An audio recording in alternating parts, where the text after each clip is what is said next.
The city is working hard to clean up the streets with a special injunction targeted at the Rolling 60s Crips. Looking at ways in which we can bring forth those intervention programs, every way that we can to make this community safe. Big U, the most dangerous man in LA, a leader in one of the most notorious gangs, the Rolling 60s, and he has the other boys in blue in the shadows, the LAPD.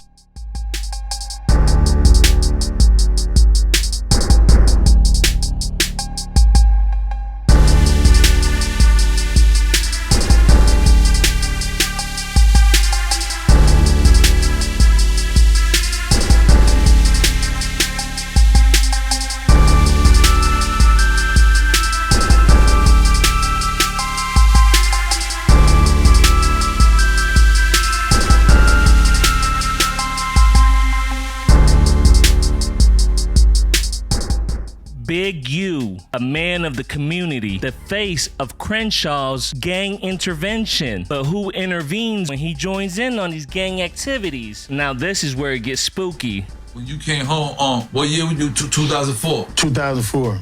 And you've been home since then? I've been home here 16 years. No trouble? I went back for a little something, but I got banged 2 times. What do you mean?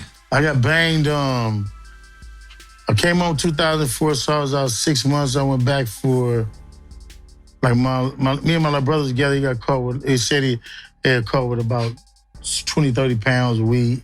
And then I went to jail doing the in 2004, Big U created Developing Options, which also goes by the name of Ex-Offender Fellowship Network. And immediately he hopped on the GRYD program, which specializes in youth gang intervention. Well, Developing Option was a birth child of mine, and what we want to do was reach the youth and impact gang violence.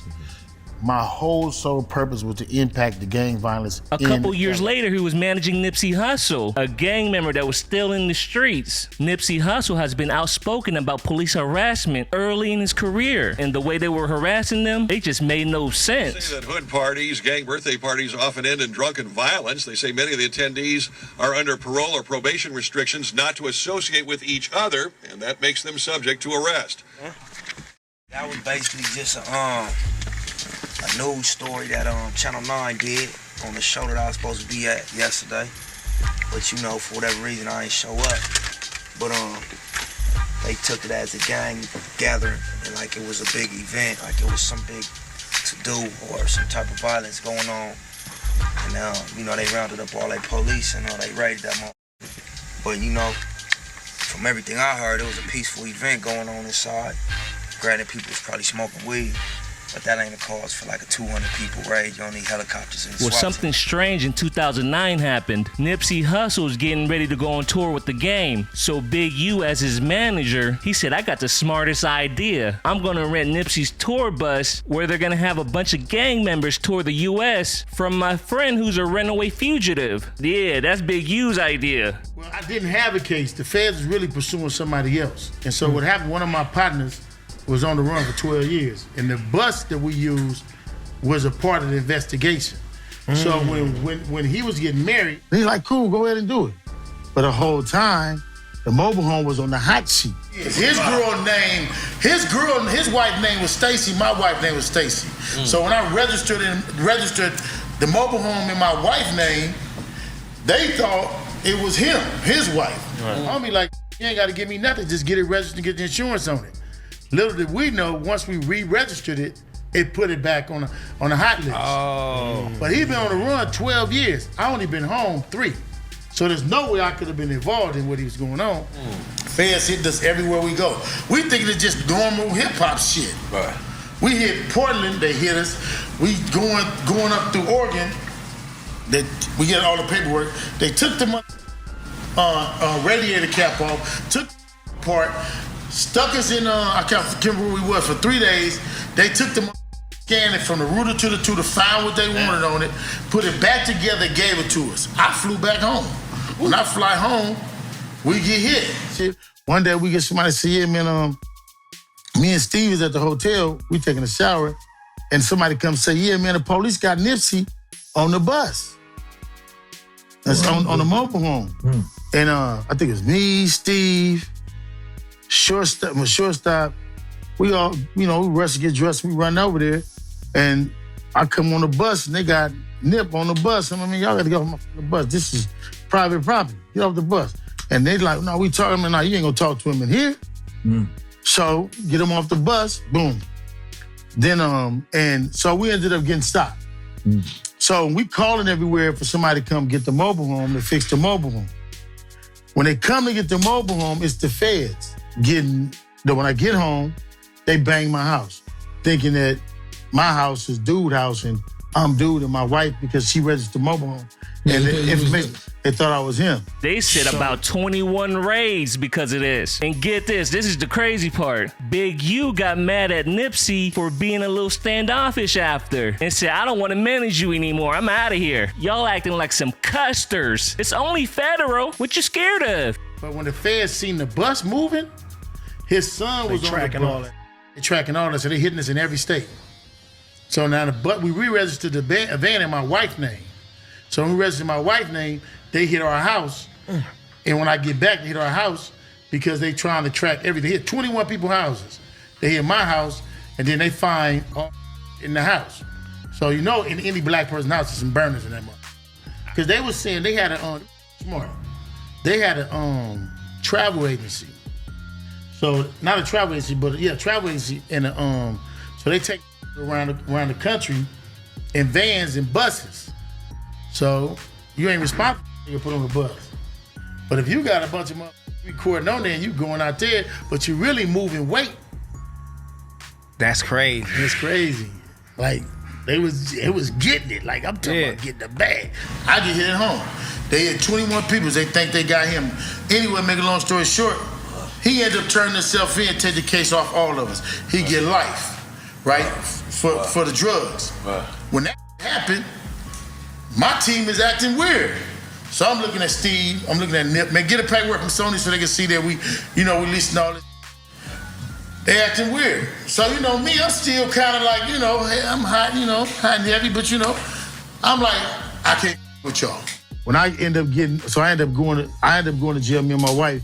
So now when I get out, I'm like this, like, why y'all acting all funny? They asking Steve for the paperwork. They asking Sony for the paperwork. They need a lease to show that we was leasing it and that this was the movement. Right. And then Steve and Nipsey acting like it's just major caper. So that's why I left music. That was really how I left music. And if you look at it, like, if you see where at some point in our music venture, you only see Steve and Nipsey together. You kind of really don't see me no more. And didn't really know why I had left, but I'm like, if these panicking like this over some that ain't serious, and we in a hip hop game, what if we knock down some? For real. You know what I'm saying? Yeah. So, I love Steve death, but I'm like, I gotta get away from this. And we weren't making no money then. Yeah.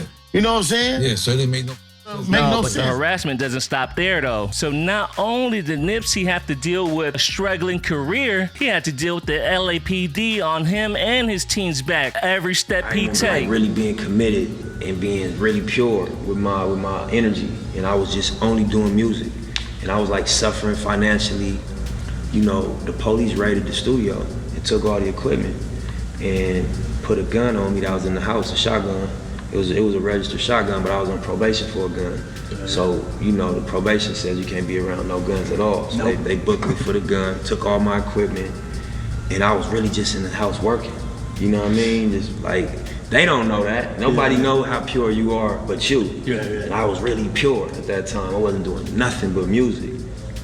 It kind of discouraged me for a long time. When the police kept harassing me, every time they see my car, they'll blur me up. There you go. Back to back every day.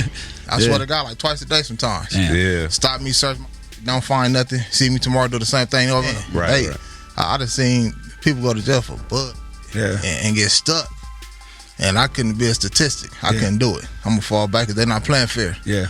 You know what I'm saying? And they hitting you with bogus charges, running your bill real high, shit like that. Yeah. So I fell back. So Big U come back in 2011, living up to his name, Big Devo. Give me my equipment. And he starts beefing with Nipsey. Starting fights with Nipsey and his family. All money in. And he still got the gang behind him, ready to die for him. I'm in here to low. Cuz you won't be no neighborhood crib. That's on my mother is. I can put that on Cuz life. His life. Cuz you over with. And on the other side, he using the LAPD. Big U got mad, went down there, right? This when he got set on his pockets, you know, by Fats, rest in peace, right? Went down there, this when Blacc Sam allegedly came out the store firing in the air. Let him ask Blacc Sam about that, because let me explain something to you. On Paru, this tells me, first of all, he worked me out some bail money. Who did? Big U? Big U. Because I get the call, I send the bail money, right? Come to find out, Rosé showed me that in the midst of all that coming, when the police came, Big U turns into grid worker doing a roundup, as if he didn't came down here to police the situation, right? So he tells me, hey, Wack, the Blacc Sam, the police told me, leave him alone. That's one of his. He on parole, and they let the out before me. This what he feed me. Come to find out, Blacc Sam was off parole. Blacc Sam indeed had to bail out. Big U was the one that they let out. No strings attached. He turned into grid worker when all this hit the fan. He's got pulled over down the street, all this up. So, Big Boy didn't know to ask about that. But if Blacc Sam would have told that story on what that really say and what really happened at that precinct, everybody well, it's not really in black and white, but I believe they used the information from the GRYD program to feed data into Operation Laser, which is smart policing, aka AI policing, that has been targeting Nipsey Hussle his whole career. I mean, check out the similarities. They operate in the same zones, they look for hot spots, and look at the creators and who helped out with the GRYD program. Why do they specialize in AI technology also? Oh, it gets even spookier. On one of the raids where Nipsey and Blacc Sam got kicked out their t-shirt spot because of the LAPD, Big U was there to buy it up. It's really crazy to know that that's what was really happening backstage. You see the back door, it's this been years of backdooring, and he been losing for a decade. He been trying to backdoor this man, and he been losing for a decade. So when it died, he want to take Crenshaw because it's already branded. Yeah, but remember when he was at the building on Crenshaw and 43rd, right? Yeah. And, you know, where behind Sandman and stuff like that, right? People forget. Rest in peace, Sandman. Sadari, rest in peace. Yeah, 10th. So people don't understand that Big U, and when it was Nip's shop, it was totally different. Big U was in the same shop with the developing options with the with Nip shop, right? Then he leaves and go on 43rd and Crenshaw, right? Yeah, because he was embarrassed. He was embarrassed. He had to leave. The income tax get folded. He went on Crenshaw and tried to do the same Nip did. What type of brother is that? That's the front door, the back door, the side door, the glide door. He hitting Nipsey in about 60 different ways. Been doing that since day one. Because remember Slauson Boy Records? Yeah, that was Nipsey's. He said, I'm gonna show you how to trademark it. You ain't got it done yet. Let me show you how to do it. Nip had the Slauson Boy Records. That was Nip thing. He had an album with Slauson Boy Records, but he hadn't incorporated. He had just got the name.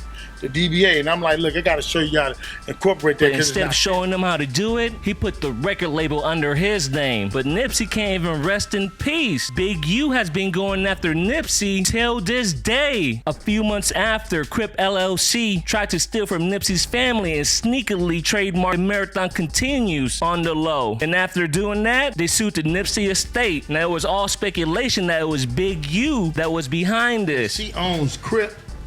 So now we were still trying. I don't even know where it's at right now because there still was It was Killer Mike's.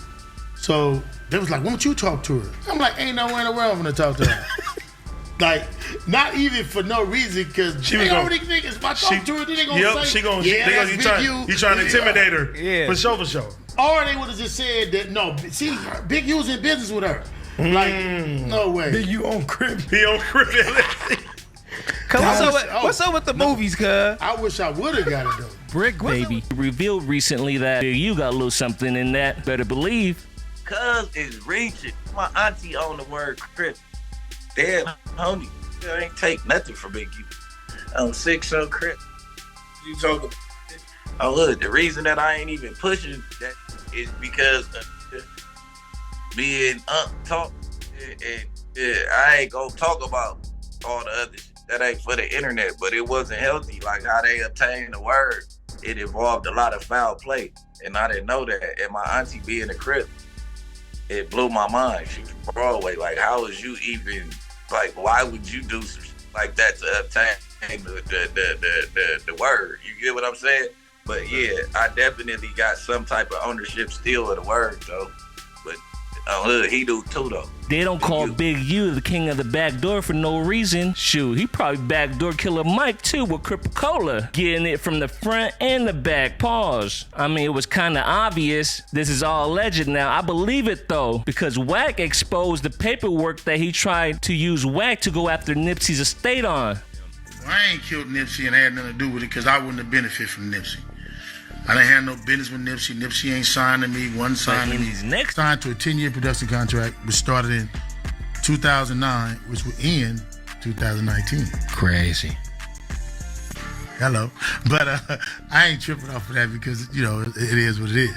But I do have that.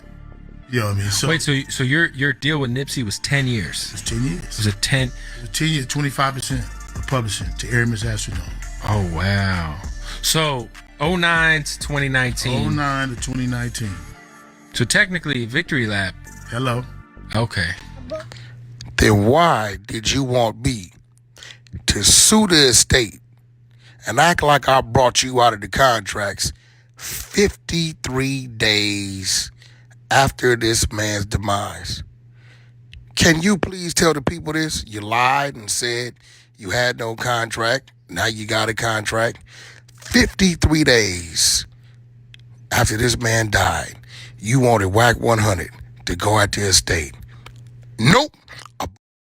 Same tactic from Slossin' Boy Records to Crip LLC to now trying to debo his way back into a deal that was already terminated. Yeah, and I was gonna break down that whole fat situation in this video, but I'm gonna save it for the next video. And hey, it's a crazy story. I don't think you guys wanna miss this. And if you want me to drop it ASAP, like this video, leave a comment, subscribe to the channel. If y'all run it up, I'm gonna drop it ASAP.